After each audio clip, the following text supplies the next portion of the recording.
नमो सिद्धाणं नमो आयर्याणं नमो वज्रयाणं नमो लोये सौसाणं ऐसो पंचनमुकारो सर्वपावपणासनो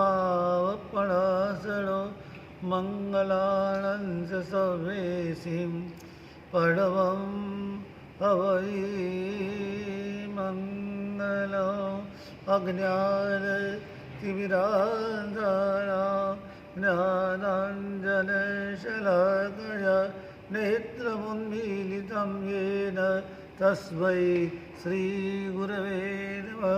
श्रीविजयानन्दसुरीश्वर गुरवे नमः। आत्माराम जी महाराज गुरवे नमः। समय का चक्र चलता ही रहता है। कभी कोई भी धर्म का अभ्युदय काल आता है, कभी कोई भी धर्म थोड़ा सिकुड़ जाता है। आज से करीब 200 साल के पहले ऐसी परिस्थिति आई थी कि विशेष करके जैन धर्म में साधु की संख्या बहुत कम हो गई थी। इसमें भी श्वेतांबर मूर्ति पूजक संघ में साधु की संख्या बिल्कुल नैवत हो गई थी। उसी समय में एक महान पुरुष पंजाब से गुजरात में आए। गुजरात के लोग देखने लगे कि ये महात्मा पंजाब से आए, यद्यपि इनके कपड़े अलग प्रकार के दिखते हैं, मौके पर मुफती बंदी है और सारे लोग बहुत विस्मय का पा गए कि ये क्या है और अहमदाबाद में आके क्या करेंगे।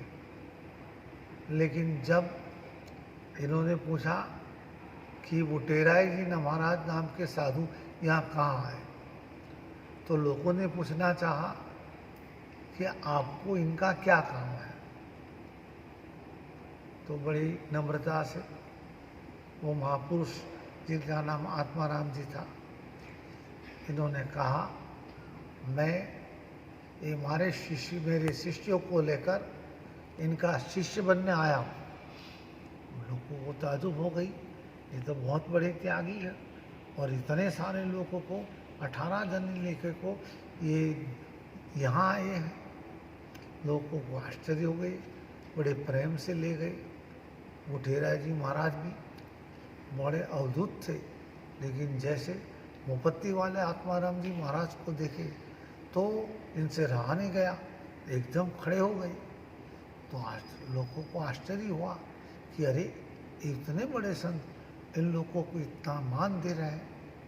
तो बात हुई, तब जो आए थे आत्माराम जी महाराज वो बुटेराय जी महाराज के शरण में लेट गए और कहा महाराज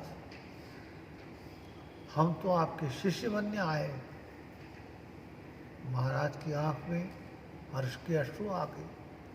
बोले बेटा तू तो इतना विद्वान है कि मेरे को तू ही वाद में हराया था और अभी तू मेरा शिष्य बनने आया है।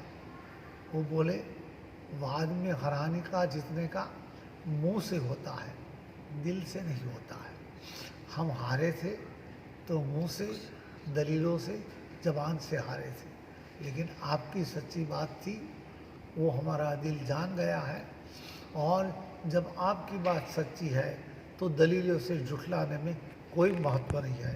ये बहुत बड़ी क्रांति थी संसार में कि एक हराए हुए गुरु के पास के आके शिष्य बनते हैं।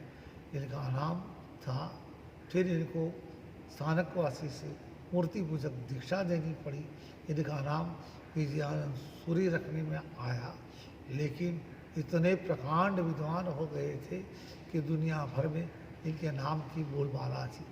उस समय में बहुत से सारे विद्वान हिंदुस्तान आते थे विदेशों से और आगम को जानने का प्रयत्न करते थे। ऐसा एक विद्वान आत्माराम जी महाराज के पास में आए। इनको एक आगम का ज्ञान मिलाना था। सारी शंकाएं लेके आते थे। इनको लगेगा कि मेरे को भारत में कौन जवाब देगा, और सही उस समय टाइम में यदि आत्माराम जी महाराज नहीं होते तो इनको कोई जवाब नहीं दे सकते थे। लेकिन आत्माराम जी महाराज ने इनकी एक एक बात का इतना सटीक जवाब दिया कि मत पूछो बात। तब से क्या हुआ मालूम नहीं है कि विदेशी विद्वानों में आत्माराम जी महाराज का नाम गूंजने लगा। सब लोग कहने लगे कि एक आत्माराम जी जैन साधु इतने महान हैं, और इनका देह भी ऐसा था, उनका मुख कमल भी ऐसा था कि इनकी बहुत प्रतिभा थी।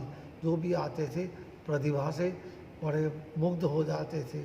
और उसी समय में वो एक बहुत बड़ी घटना हुई कि चिकागो में वर्ल्ड रिलीजियस कॉन्फ्रेंस का संगठन करने का समय आया। तब इन्होंने देखा हम सभी धर्म वाले को बुलाते हैं, लेकिन जैन धर्म तो महान है, तो इनके रिप्रेजेंटेटिव कौन आएंगे।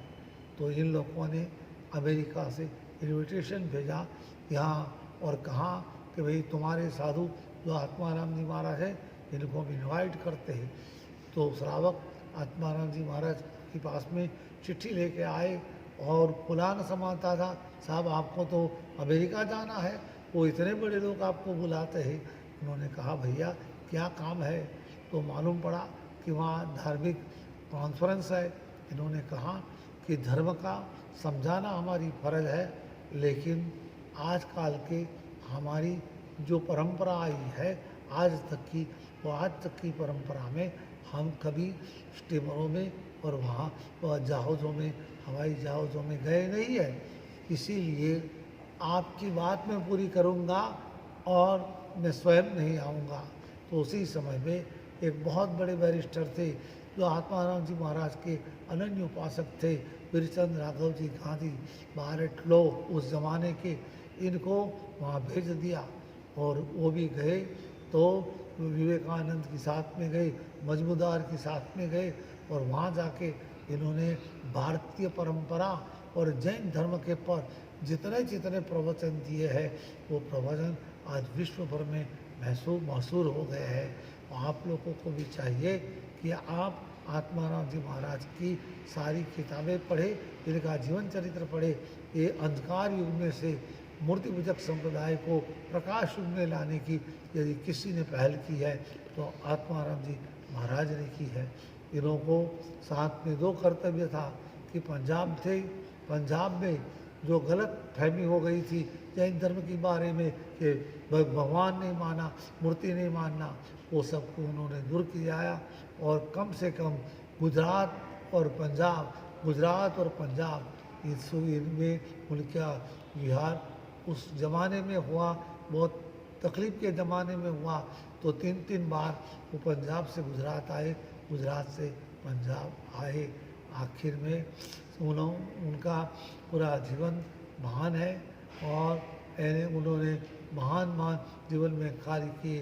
कहा जाता है कि जब पाली तणा में इनको कोई आचार्य पद भी देने वाले आचार्य मौजूद नहीं थे, तो पूरे संघ ने इकट्ठे होकर इनको आचार्य पद दिया।